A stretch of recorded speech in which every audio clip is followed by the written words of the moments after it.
Okay, folks, it's close enough to 7 o'clock to get started. I am Joe Trottier. I am going to be 80 Christmas.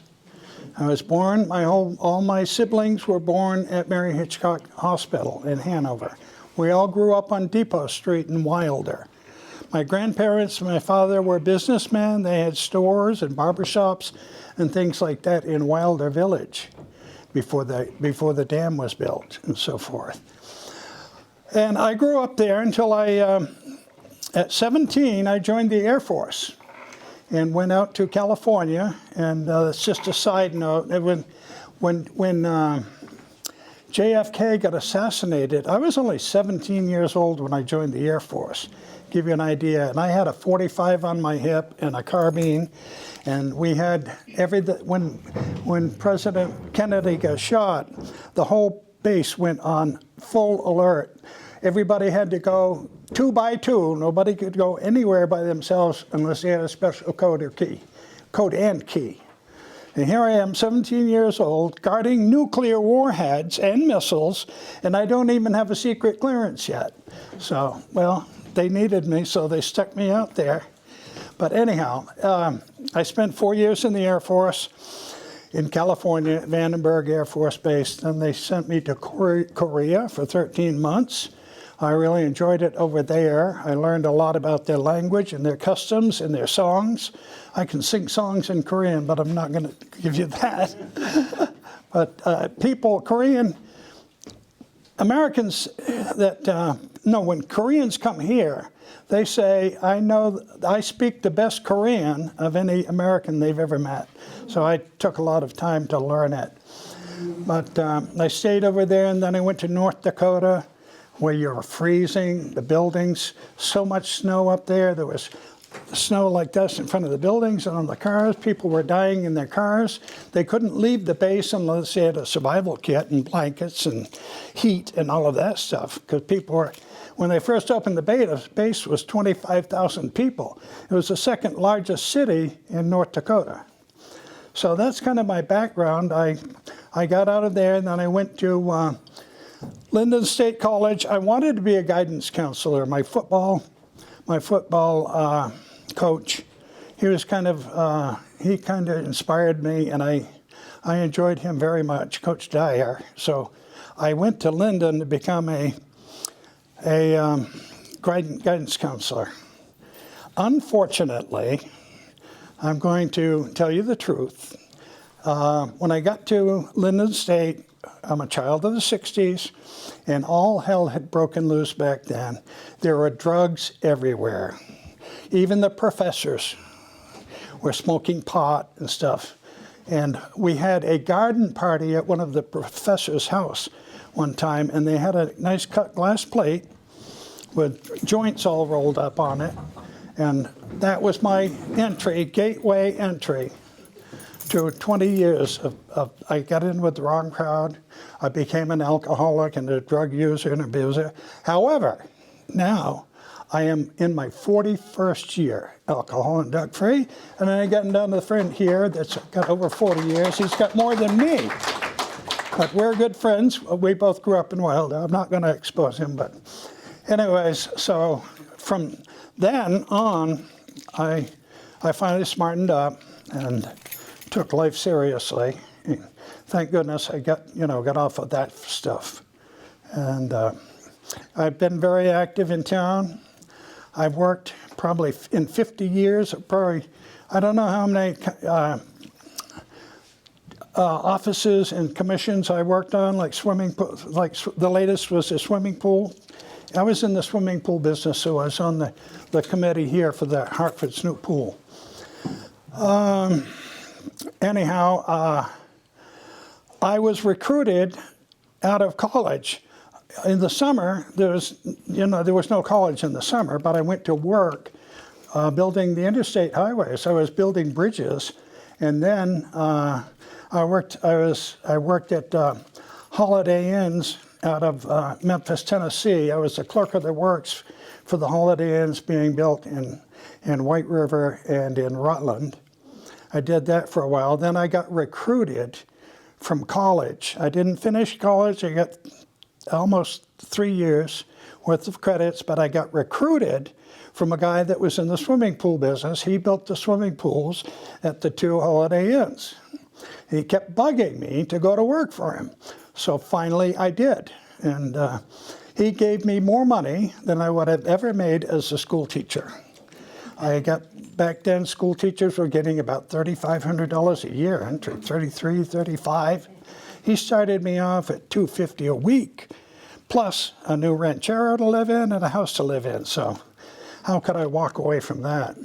And he had a ski shop at Trenton Mountain, and that's what we did in the winter. And then in the summer, he was in the swimming pool business. I learned the trade from him for 5 years, and then he left town eventually, and Frank Gilman, who's well known amongst people in the town of Hartford, was my landlord, and he was so good to me. He said, "I'll let you stay. Don't even worry about the rent." You know, he liked me. Frank did. He said, "Just call me Uncle Frank." So I did. If you know Frank Gilman, he was quite a guy. He was a multimillionaire. He made a lot of money in lumber and timber all over New England. And he had a company called the Box and something. He made boxes for the ammunition during World War II. That's where he got his money. He got a lot of money. And he was a millionaire, and he treated me really nice. So I ended up being in the pool business and did that for 10 years. Finally, I had to break up with my partners because they didn't want to work anymore. The three of them wanted to golf on Wednesdays. Can you imagine that? We got a short season, 50 days, and he didn't want us to work. He didn't want to work on Wednesdays. Then he lays on top of it, he says, he didn't want to pay the guys overtime on Saturday. It was costing too much money. That's very dumb thinking. So I saw the writing on the wall, and I went to work for LaClaurie Associates, and I got my license in commercial properties in both Vermont and New Hampshire. And I've done that. And then also in the interim, I had my own swimming pool company. I took over, and in 10 years, we were up to building Olympic-sized swimming pools in Vermont especially, but it went down in Massachusetts at Orange, Mass. Built an Olympic pool down there for the Orange, for the, I forget the name of the outfit, it's a church-related. And so that was it. And finally, I had to go into real estate, and then Jimmy Carter became president, and all hell broke loose in the country. I don't know if you remember, price of money was 13 and 14%, right? Interest, plus they wanted 50% equity down for anybody that was buying a piece of commercial property. Well, we had 10 commercial guys in the office. I was the last one to leave. I held on. And he ruined that. That was an awful time for America. But anyhow, I ended up, yeah, it's like now. It's getting worse. It was pretty bad then. But so that's who I am. I got a kind of a joke to tell you. I had a guy that worked for me, and he's walking around with this tubular thermometer in his back pocket. We sold them in the store. So he stuck one in his pocket, and I said to him, "Johnny, what are you doing with that thermometer in your pocket?" He whips it out and says, "Just call me the man of many degrees." So here I am tonight, folks. I'm not the man of many degrees. I don't have any degrees, but I'm a lifelong contributor to this town in offices and so forth, and also in politics. So what we have here is an overview of the White River Camp. Now, first of all, we had a sister camp over in Bethel. They started in 1886, but they broke apart, and then White River Camp was founded the next year in 1887. So both camps are still going. This one, when you look through, all of the buildings there, none of them have been painted. It's very rustic. And every 4th of July, they put on open free barbecue to anybody. They have a big sign down by the road, and you can go to the barbecue and stroll around, and it's all free. They put that on every 4th of July. I went there as a kid. You had to be 12 years old before you could stay in the dormitories at both camps. You couldn't, otherwise you came and went with your parents. You didn't stay at camp. But that's where I started, both camps in White River, and went to both of them for many years, except the 4 years I served in the Air Force. So I was gone, but I got reactivated to the camp when I got home from the Air Force, and I've been there. I'm the oldest member of the camp now. I'm going to be 80 Christmas, and I just happen to be the only stockholder. I've got the only stockholder for the camp. I've got the original one, my original. I don't know what the other people did with theirs, but I've got mine. See, these are, oh, wait a minute, where's the pictures with these? Oh, I don't have them? Oh, no, I do. Oh, let me show you this here. This is important. If you notice this is back at the turn of the century, before they had automobiles. People showed up in their buggies, and we happen to have a church a landing area down over the bank by the railroad tracks, and we have a map of that, courtesy of Chris. And Chris is in the back. He can tell you about that. And we had excursion trains coming every weekend, well, during the week too, down from Canada and up from Massachusetts. And you can see here, there were literally, at points, several thousand people there on the grounds. They brought their own lunch and everything. And they had the benches, they had the umbrellas for the hot weather. But you're welcome to look through all of this stuff when you get a chance. This is modern day campground here. And this is kind of photographs of what it looks like down there. And that's what it looks like today. I took those pictures last year. And I'm their delegate for the New England Regional Camp and Church Association for the Advent Christians, for both camps. And some things are interesting. Copy of the original deed. I've got a couple of deeds I've acquired for former caretakers at the campground, but I can't locate them. This is, you remember Jimmy Packard? Anybody remember Jimmy Packard? Okay. One is his family, and another is the Sullivan family, but I can't locate them to give them back to them. These are deeds, they own property at the campground. And these were our advertised, did I show this one already? These are posters that were put up around for our camp meeting to welcome people there, and you're welcome to look at any of this stuff. The deeds, we got the copy of the original deed of the property. Mr. Taft, well known in Hartford, owned the property up there on Taft Flat. And the foolish people in their wiseness, it's always been Taft Flat, but they renamed it Hartford Avenue. That was stupid. Just plain stupid. It's always been Taft. Mr. Taft sold us the deed. So I got those.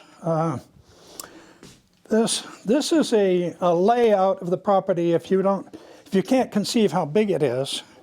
Last count, there are 38 buildings down there. This is Route 5 going up towards Wilder. Wilder's here, White River's here. Railroad tracks are down below along this edge. They don't show them on there. But I've been the caretaker there for 31 years. And I believe I'm the oldest person left. I'm going to turn, like I said, I turned 80 Christmas. And I think Bethel, this is a vision that I had for the camp. To all of these buildings, none of them had bathrooms or heat. And they weren't big enough. So this one, we went up this floor on the third floor for a floor. So I showed them a design how it would look with an addition on the third floor. Plus here you would have bathrooms and showers. and everything on, and a heating system down in the basement. None of these buildings ever had any heat or anything. The tabernacle, that comes from the Old Testament. You've heard in the Bible, the tabernacle. The Jewish people had their feast, the festival of the booths. What they considered booths was they went into the forest and cut down green trees, I don't know what kind over there, and they called it the festival of the tents. They slept in tents they had made with the brushes, and it's also the festival of the harvest. Yes, it was always in July. And so that was what those are kind of named after, the tabernacle building, but that has no heat, okay? It's too small, so I put on an addition and a porch out here, and in the back you'd have a heating system, okay, and bathrooms, so you didn't have to go out. And this map shows, I think, all of the buildings. This is right up to date, give you an idea how many people there. Typically this, for the past 2 years, we have a dining hall, and last year and this year, we were serving 130 people every single meal, every day. And all the food's donated. In fact, I was the guy that said, I used to charge, and they'd have, you could give. I said, just let them give what they want, if they want. And we got all the food we wanted. The Vermont Food Bank gave us a lot of food for the camp, so we fed a lot of people. 7 days of 3 meals, breakfast, dinner, and it doesn't cost anything to go there, really. We have a fee for teenagers. However, we have scholarships. If you can't afford it, or your grandson, or everybody, they go for free. And I was on the board of directors, and I made those suggestions, and it's worked out great. And let's see what else we have over here. That's White River Camp as you go look today. I couldn't get all the pictures. This is back in the 1800s. Now these are all brochures of various camps that I just happened to pick up while I was there. Now some of them have more than one. If you want one, just to get an idea, feel free to take it, but don't take the last one, okay? You're free to take any ones you want, just don't take the last one. Now, I guess we've covered it all. Oh, who was Arthur Wyman? He was one of the earliest caretakers on the campground. That's the history of him. He was a Civil War soldier. And this is a write-out from Hartford Historical Society got that for us. Yes, Art Field did the research. Yeah, and let's see. Oh, we are now officially on the National Register of Historic Places in America. And my vision would be to put the platform back down there and open that up and let everybody come down and go through. I mean, it's historic. And we wouldn't even have to charge a fee, but people are kind of nervous about that. They're afraid that if the government gets involved, they're going to put in all these regulations and make you do stuff you don't want to do. So that's the reason we haven't done that. Yeah. Now, questions? Yes, ma'am. I guess I don't understand the concept. Is this a religious group? Oh yeah, it's okay. It started with the Advent Christians. Does everybody know what an Advent stands for? Well, what is an Advent? Well, Advent, the word comes from Bibles and so forth, but Seventh-day Advents, we were Advent Christians.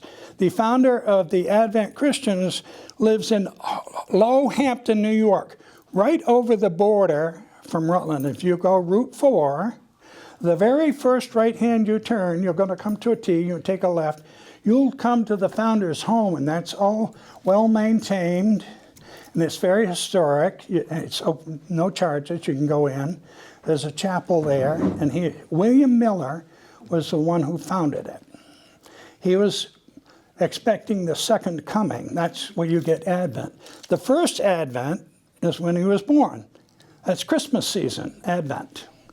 The second Advent is when he comes back again. Okay, so that's why they named them Advent Christians. You follow that? Make sense? Okay, so that's where they got the name. And they had several different colleges. One was New England School of Theology in Boston, was an Advent Christian. Now there's a church. I'm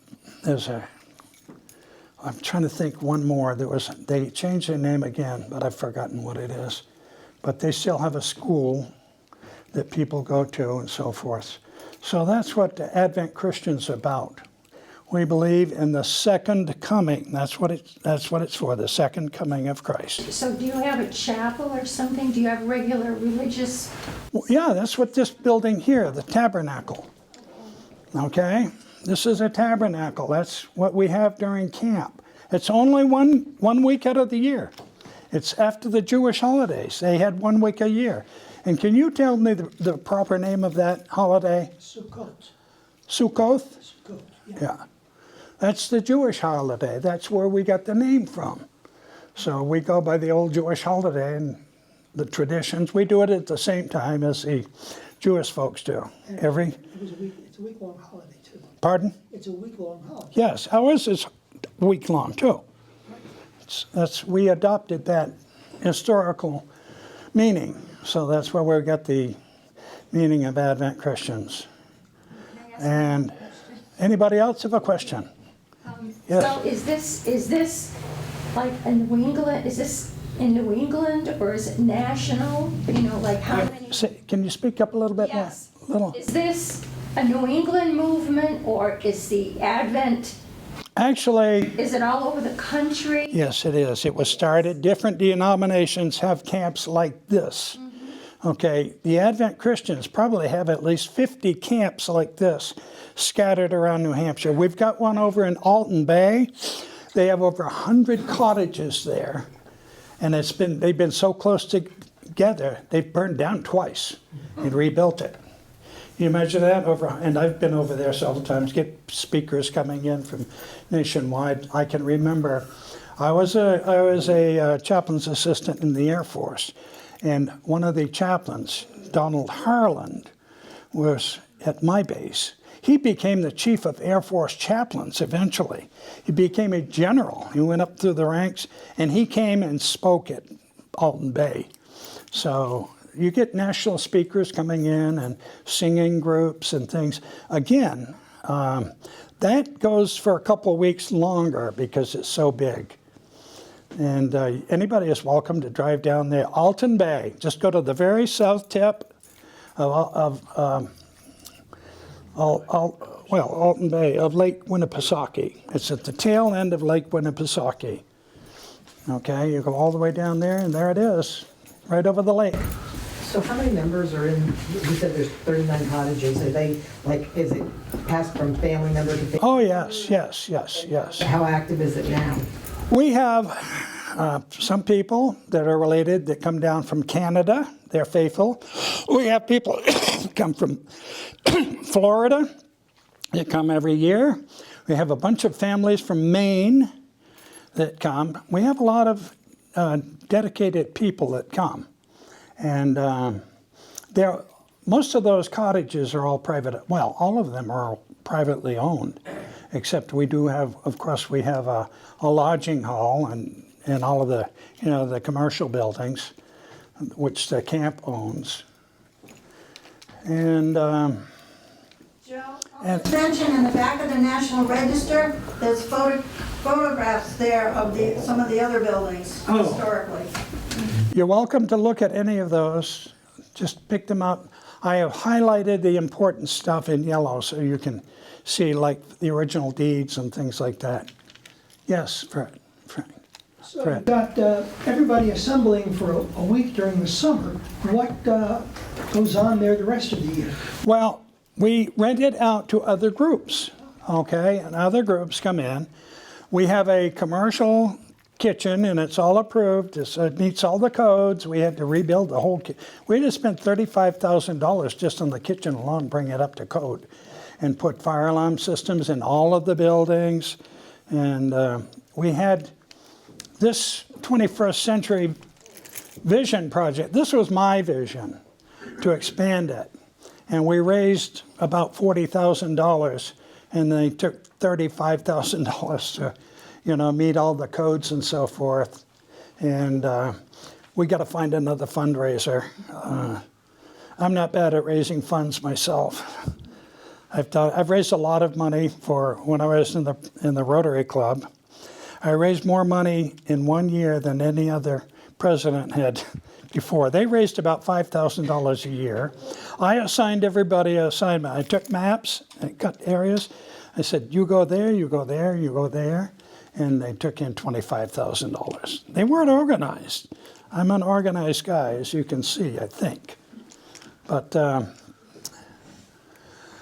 that's my story, and I'm sticking to it. But you're welcome to answer and ask any questions. Yes? So, when they're down there, they don't go anywhere, they stay right there, right? No. Because when I lived right over the hill of them, we never see any of them. No, they don't stay there. It's not supposed to. We got a couple of them snuck in there, but we're going to get them out of there. Huh? They don't go around town or anything. No. I take them up to Silver Lake. I drive them up to Silver Lake twice on Tuesday and Thursday and take them swimming. I've taken them over to Mount Cardigan and taken them hiking. I work with the kids too, because I'm just a big kid myself. I'm a hiker. I've hiked Mount Washington 10 times, Mount Katahdin 6 times, and what is this?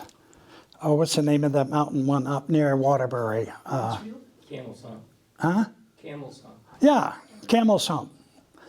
I'm a little, I'm getting old, so I'm getting a little forgetful. I've hiked that. Yes, go ahead. Yeah.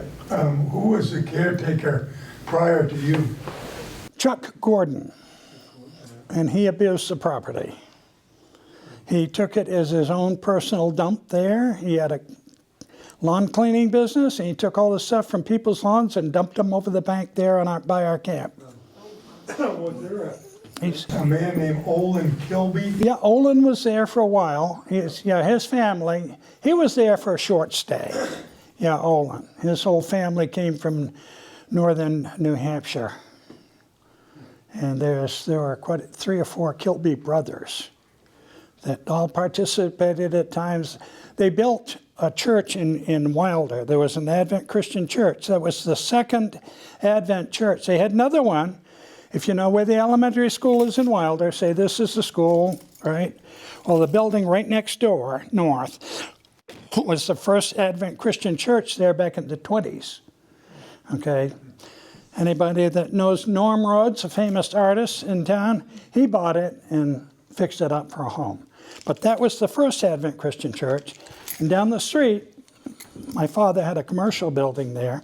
He sold it, and they turned that into a church, too. That's where I went to church as a kid. I think my first encounter there was, I remember 1953. And I helped them build it, too, when I was a later teenager. But I came to the campground here in 1953. I can remember that specifically because the teacher from the church came from Schenectady, New York, and she was also the teacher at the camp. Her name was, what was her name? I'm trying to think of it. It's on the tip of my tongue, but that's going back quite a few years. Esther Bortel. There, I got it. She lived in Wilder, and then the church just folded eventually. It didn't have enough people to support it, paid the bills and the taxes. Well, they were tax-free, but. So that's when they came down here. So I started getting involved when I was 8 years old. Then around that same next summer, I came down to this campground, walked down from Wilder, took the road up to here, and I've been coming ever since. So all those years I've been involved in it. Any other questions? Yes? Can you explain the train station? What? The train station. Where was it? I can't hear you. Could you explain the train station? Train station, oh yeah, the landing. They didn't have a station. They had a landing, a train landing, and they, down over the bank by the railroad tracks. And when I was a kid, the base of it was all made of rail ties and so forth. And that was, the remnants of that were still there. But to get people to come to camp, back then, it was a big deal to go to church. Back then, in the 1800s, everybody went to church. So they'd have excursion trains coming up from Massachusetts to White River to go to the annual encampment. In fact, some of these photos should be here. Yeah, here they are. Can you all see those people there? That's what kind of crowds came on the weekend. They didn't have, a few of them had horse and buggies, but the majority of people came by train. They came down from Canada and up from Massachusetts, Western Mass. So where did they sleep? Where did they, These tents and so forth. there was no bathrooms, that would have been. No, yeah, well, I think back then, you know what they did. They dug holes. 1,000 people in the woods. Huh? That was in the 1800s, for heaven's sakes. That's a whole different era. But they came. How many acres are in We are 5.5 acres. I was the one that instigated that they get this new map done, survey. This done by Hawthorne Surveys. They didn't have a good survey, and so I got that through, and Hawthorne Surveys did that. This is the Diocese of Rome of Catholic, and here's the Catholic Cemetery on Taft Flat. They own the land going down through here, but they let us use part of that land. They're good people. We get along, we're good neighbors. Yes, sir. Your residence here? I'm the caretaker, that's where I live. They have a cottage there. And You live in a cottage? well, it's like a real house now. Okay, it must be Yeah, I fixed it up. It was in rough shape when I inherited it. I was the caretaker's, pardon? You have indoor plumbing? Yeah, we have indoor plumbing, yeah. But I went right through it, and, you know, all new wallpaper and new plasterboard, all the ceilings and walls and everything, new rugs, carpeting, tore up the old linoleum, new windows, new thermal windows. Had my friend Tommy Woods come down and top off one of the chimneys for me. It was going bad, and he did it for free. He was such a good friend. He was his friend and neighbor. He passed away at 72. He was a good friend, unfortunately. Yes, in the back. Joe, just a little bit off topic, but what do you remember about the Manning Pool swimming hole? Oh, yeah, I swam in that pool. I was there, yeah. I remember it completely. I remember when it first opened up. I spent the whole day there in the summer. I stayed there all day, and then I'd try to swim as far as I could off the diving board underwater. I bet I could go 35 yards underwater. I was really, take a big hold of breath. And I used to do that in the Connecticut River, too. At the Wilder Dam, they had a picnic area there and a boat launch. I would dive off that thing and go way down there. One day I scared myself because I forgot whether I was going up or down. But I looked up and I could see just enough dimness to get out of there quick. But I would swim back and forth across the river over to where thermodynamics started over there on the road, okay, on East Wilder. Okay, East Wilder's there, and the Connecticut River is here, and then Wilder. Used to be the, what was the name of the river? What was the name of the river before they changed the name? Alcott. Yes, Alcott. There was a bridge. Right, Alcott. There was a bridge there up near the Wilder picnic area, and it was still there when I was a kid. My father worked in Hanover at a barber shop. He'd walk from there across the bridge and go up to Hanover to go to work. That's back in the 40s. And I was just a little shaver, but I remember it. I remember crossing it. Things have changed. Yes, How much of the old swimming hole is still there? I didn't build anything of that. The town built that. Yeah, but do you remember where it was? Oh, yeah, How exactly. much of it is left? Oh, I don't even think, probably, no, it's kind of all filled in because of the interstate. You can Yeah. still see where the Yeah, diving board was. okay. Had that concrete. There are remnants, but there's no swimming hole anymore. Bugby Road.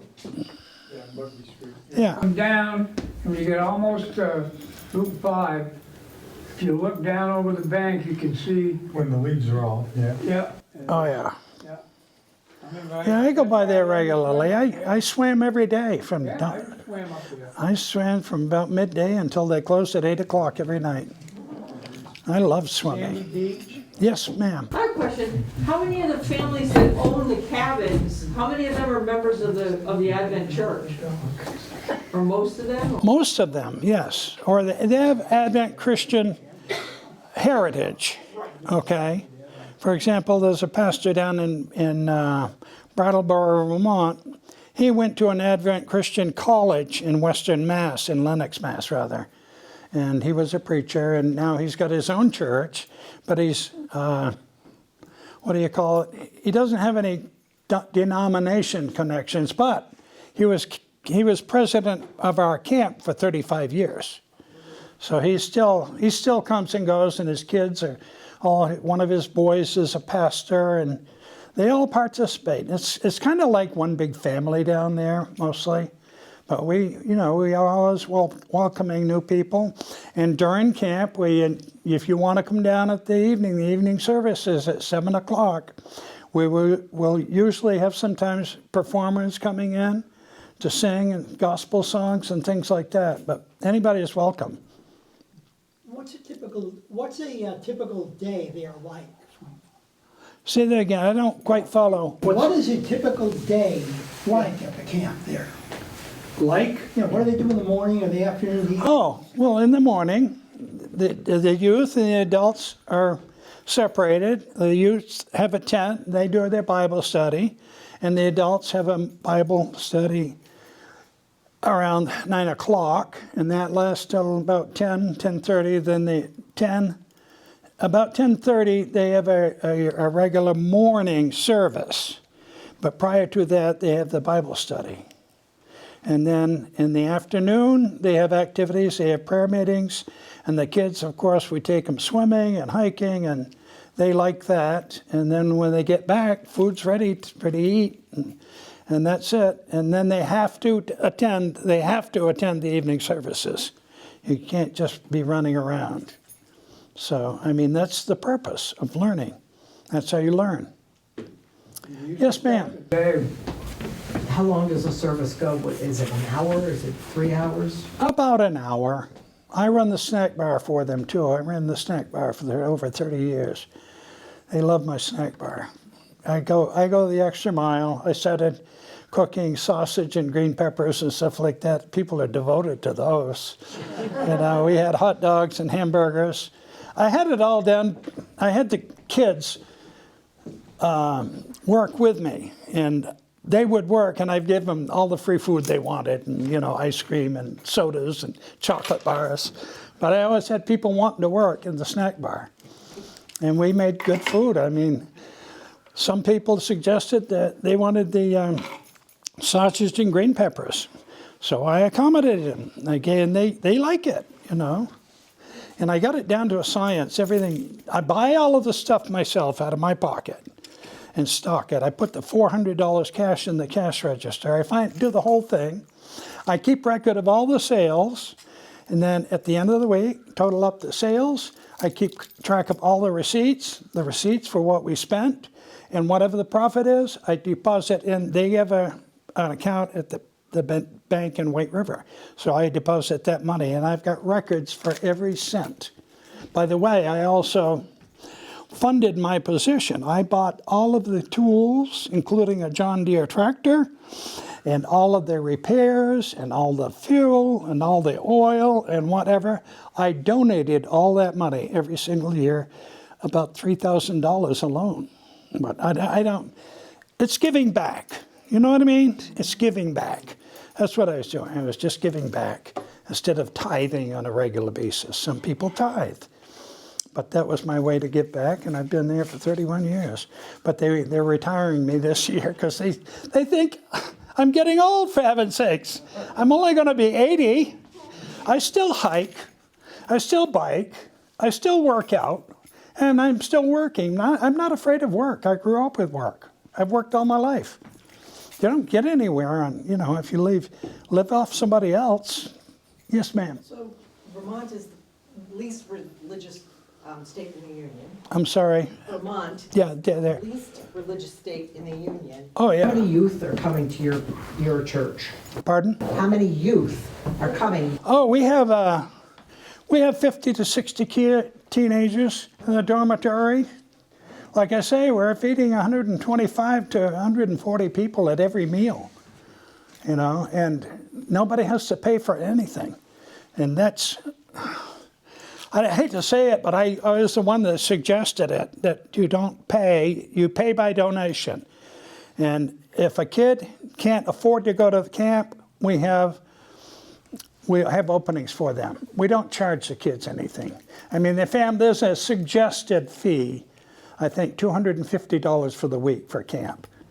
But if they can't afford it, we don't turn anybody away. We don't turn anybody away. It's all free. And I made that suggested. Pardon? I'll never forget that bell. The bell, yeah. First thing in the morning. Yeah, we have a bell every morning. Yeah, wow. Wake people up. Some people wanted to sleep in their summer vacation. Well, in Korean, Over the hill, he woke us up at the same time every day. well, I will say in Korean, sorry, I'm sorry about that. Mian haji moyo. I'm sorry about that. I'll never forget that bell. Yes, sir. Joe, do you still have baptisms there? Yes, we do have baptisms there.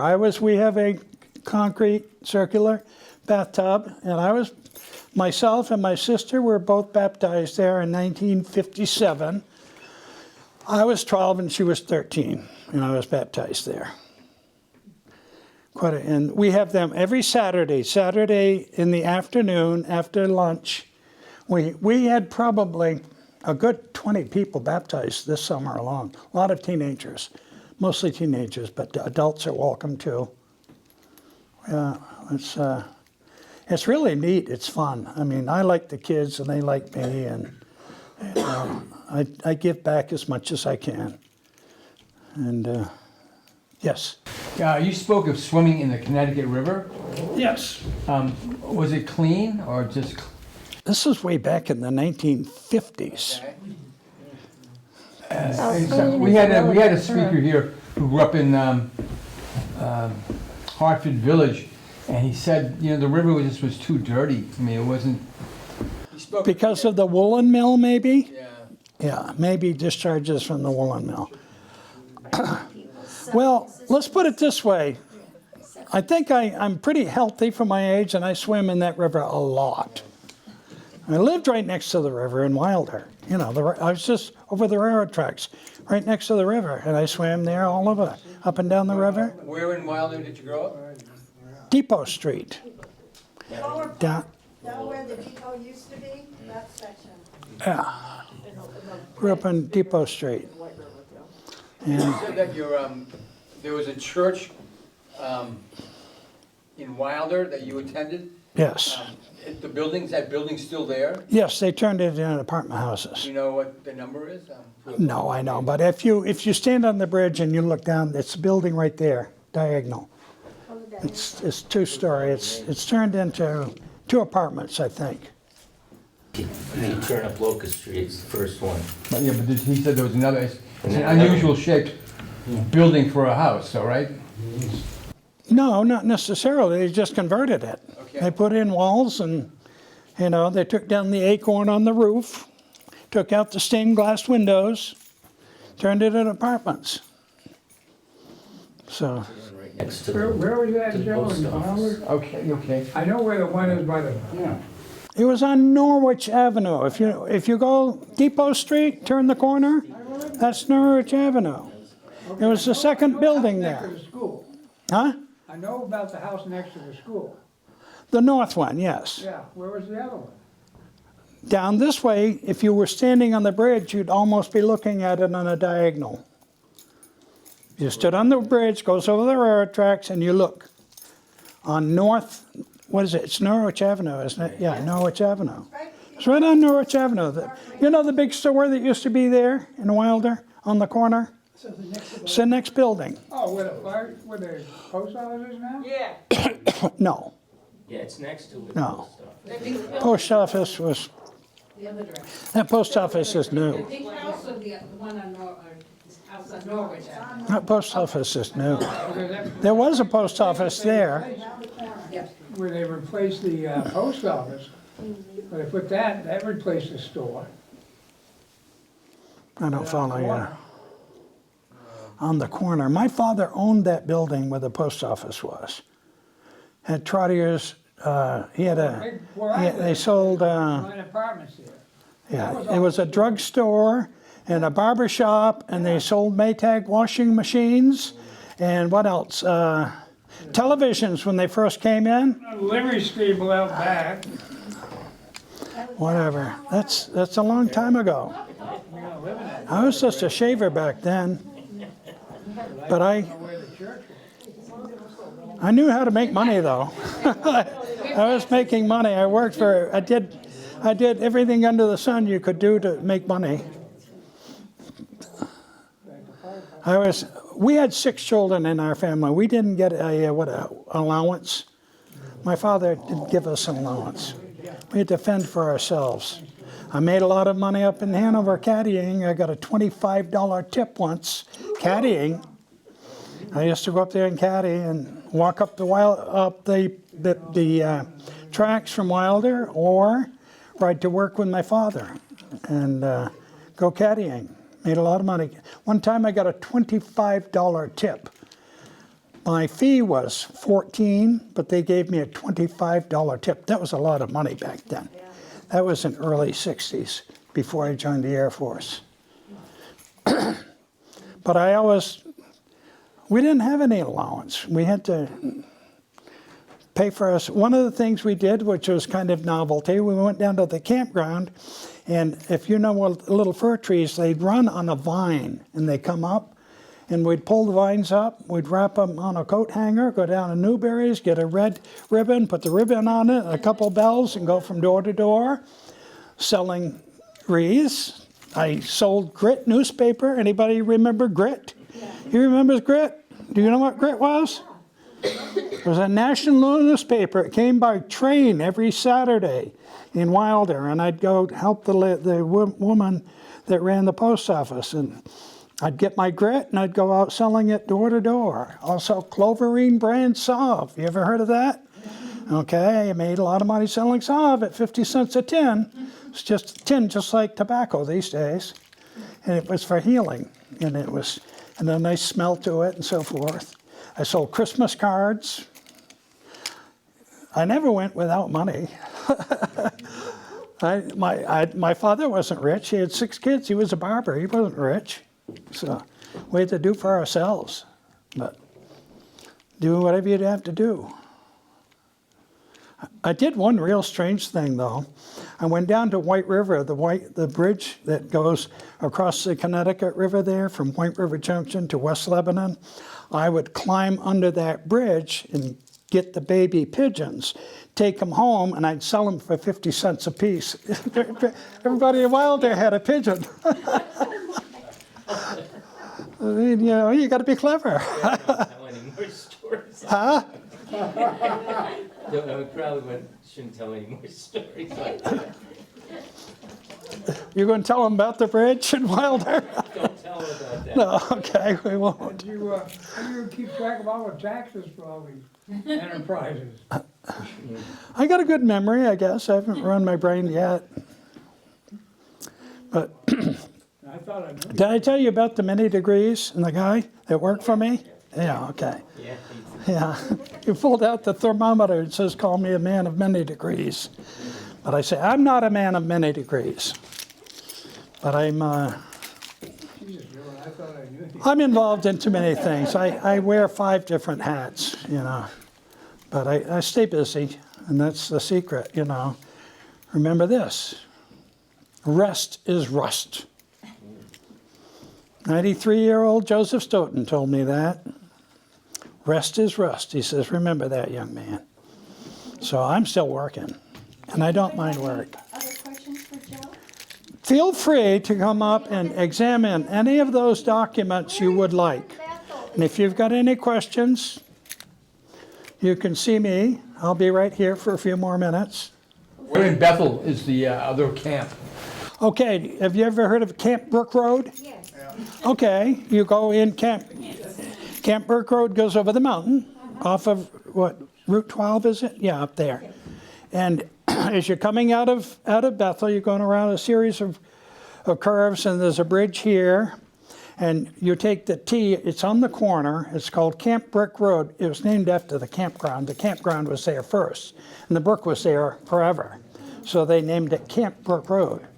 And it's up on the side of a mountain. When I was going there were no trees, and that was pasture.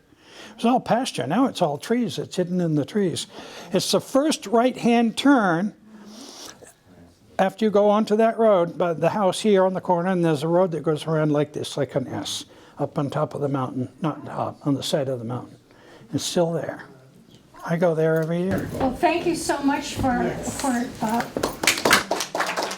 You're welcome. Thank you very much. Feel free to pick stuff up. I highlighted stuff. Make sure you could read it. If you got any questions, feel free. That's when the trains came in, that one you're holding there.